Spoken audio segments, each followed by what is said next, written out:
Lagi-lagi dalam akomodasi, sistem politik yang terjadi tahun 98 mengubah sistem yang semakin terbuka diwarnai dengan gejala berbagai konflik seperti pelanggaran HAM, konflik etnis yang terjadi di Sampit, dan konflik antar parpol yang harus diselesaikan melalui jalur hukum. Bentuk akomodasi penyelesaian konflik tersebut adalah, oke kita jelasin ulang, bahwasanya yang dikenal sebagai mediasi, ini dikatakan penyelesaian masalah menggunakan pihak ketiga yang bersifat netral, karena pihak ketiga hanya bersifat sebagai mediator. Adjudikasi ini adalah penyelesaian masalah melalui hukum pengadilan. Kalau koersi, ini dikatakan penyelesaian masalahnya di mana yang lemah ini harus mengalah. Jika arbitrasi, ini hampir sama dengan mediasi, tapi di dalam arbitrasi pihak ketiga ini yang berwenang memberikan putusan. Konsiliasi dikatakan sebagai menemukan keinginan pihak yang berkonflik. Maka jika di soal yang dikatakan diselesaikan melalui jalur hukum, jawabannya adalah B, adjudikasi. Soal berikutnya, berikut ini yang termasuk implementasi dari pasal 32 ayat 1 adalah, berarti di soal kali ini teman-teman harus tahu dulu apa bunyi pasal 32 ayat 1. Pasal 32 ayatnya cuma 2, ayat 1 tentang masalah budaya. Pemerintah itu mengembangkan kebudayaan daerah, kebudayaan nasional di tengah peradaban dunia. Kalau yang ayat 2, ini bahasa. Pemerintah mengembangkan bahasa nasional di tengah peradaban dunia. Maka karena ditanya 32 ayat 1, otomatis budaya, kita cek. Rasya selalu menjunjung tinggi wayang sampai dirinya merasa bahwa wayang adalah budaya terbaik di Indonesia dan tidak menerima hadirnya budaya lain. Sebenarnya kalau kita bilang tentang budaya ini benar ya, karena cerita wayang, kebudayaan. Tapi yang bikin salah apa? Di sini kata kuncinya jadinya dia jelek. Karena dia bilang wayang itu terbaik dan tidak menerima hadirnya budaya lain. Ini kalau di dalam Bhinneka Tunggal Ika akan menjadi sikap etnosentrisme. Menganggap bahwa budaya dia lebih baik, ini jelek nih. Yang B, Dina diasuh oleh ibu sambungnya dan diperlakukan dengan sangat baik, ada hubungan dengan budaya? Enggak ada. C, Eva dan Evi adalah saudara kembar yang memutuskan memilih menganut agama yang berbeda ketika dewasa. Apakah budaya? Enggak ya, tapi kata kuncinya adalah agama. D, Tiara selalu mengasah kemampuan tari di era yang diturunkan ibunya. Oke, tari. E, keluarga Radit menggunakan bahasa. Bahasa ya, seharusnya pilihan yang E ini adalah pasal 31 ayat 2. Yang ditanya ayat 1, maka jawabannya yang D.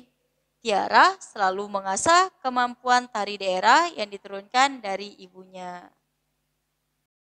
Soal berikutnya, di antara kelemahan teritorial ZII ini, Z Maritime Kringan Ordination tahun 39 adalah, oke ini yang ditanya di soal adalah kelemahan ya, tahun 39. Jadi kalau kita cerita, soal kita kali ini tentang NKRI.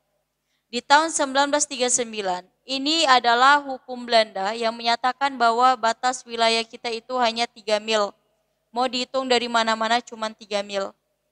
Nah, pada masa itu dikatakan, hukum Belanda tentang batas wilayah kita 3 mil ini diubah. Ada di dalam satu deklarasi yang dikenal sebagai Deklarasi Juanda, ada di tanggal 13 Desember 1957, di mana salah satu hasil deklarasi Juanda adalah tentang masalah zona ekonomi eksklusif yang berada yaitu 200 mil. Nah, ini dia nanya kelemahannya gini ya. Kalau dikatakan Indonesia adalah wilayah kepulauan, di mana setiap pulau-pulau di Indonesia itu dipisahkan oleh laut, seandainya jarak wilayah pulau A dengan pulau B ini ada 5 mil, ke sini ada 9 mil, ke sini kita bilang misalnya ada 12 mil, ini beda-beda. Seandainya lah 3 mil ini dipakai, otomatis di setiap wilayah Indonesia ini selalu menjadi potongan. Yang artinya wilayah kepulauan Indonesia itu akan terpisah nantinya. Karena jarak 3 mil itu nggak bisa menyatukan seluruh pulau yang ada di Indonesia. Maka nanti disinilah dikatakan oleh Juanda bahwa wilayah kepulauan adalah kesatuan yang utuh, yang bulat. Oke, jadi kalau dibilang kelemahan dari 3 mil yang mana nih? Apakah di antara pulau di Indonesia ada laut bebasnya? Tengok lagi, apakah ini bisa jadi ya ada laut bebas tadi kita bilang karena di tengah-tengahnya ini malah nggak ada kepemilikan. Apakah lebar laut Indonesia hanya 12 mil? Ini nggak ada hubungan dengan kelemahan aturan tahun 39. Apakah eksploitasi laut Indonesia tanpa ada pengawasan? Nggak ada hubungan karena kita cerita jarak. Apakah minimnya armada angkatan laut yang melakukan patroli? Aturan hukum buatan Belanda tidak berpihak kepada Indonesia. Jawabannya yang mana? Oke, mungkin jawabannya ini ada di A sama E. Tapi di sini aku tekanin jawabannya itu A. Loh, kenapa jawabannya enggak E? Bahwa aturan hukum Belanda itu tidak berpihak ke Indonesia. Aturan hukum yang dibuat sama Belanda di tahun 39, di mana ini masih di bawah pemerintahan Belanda sendiri. Enggak mungkin dong mereka membuat aturan itu yang dianggap melemahkan kekuatannya sendiri. Dulu Indonesia belum ada. Indonesia merdeka tahun 1945. Jadi waktu dia membuat aturan 3 mil, enggak ada cerita untuk melemahkan Indonesia tuh enggak. Karena pada masa itu Indonesia masih di bawah kepemimpinannya Belanda. Maka jawabannya adalah yang A.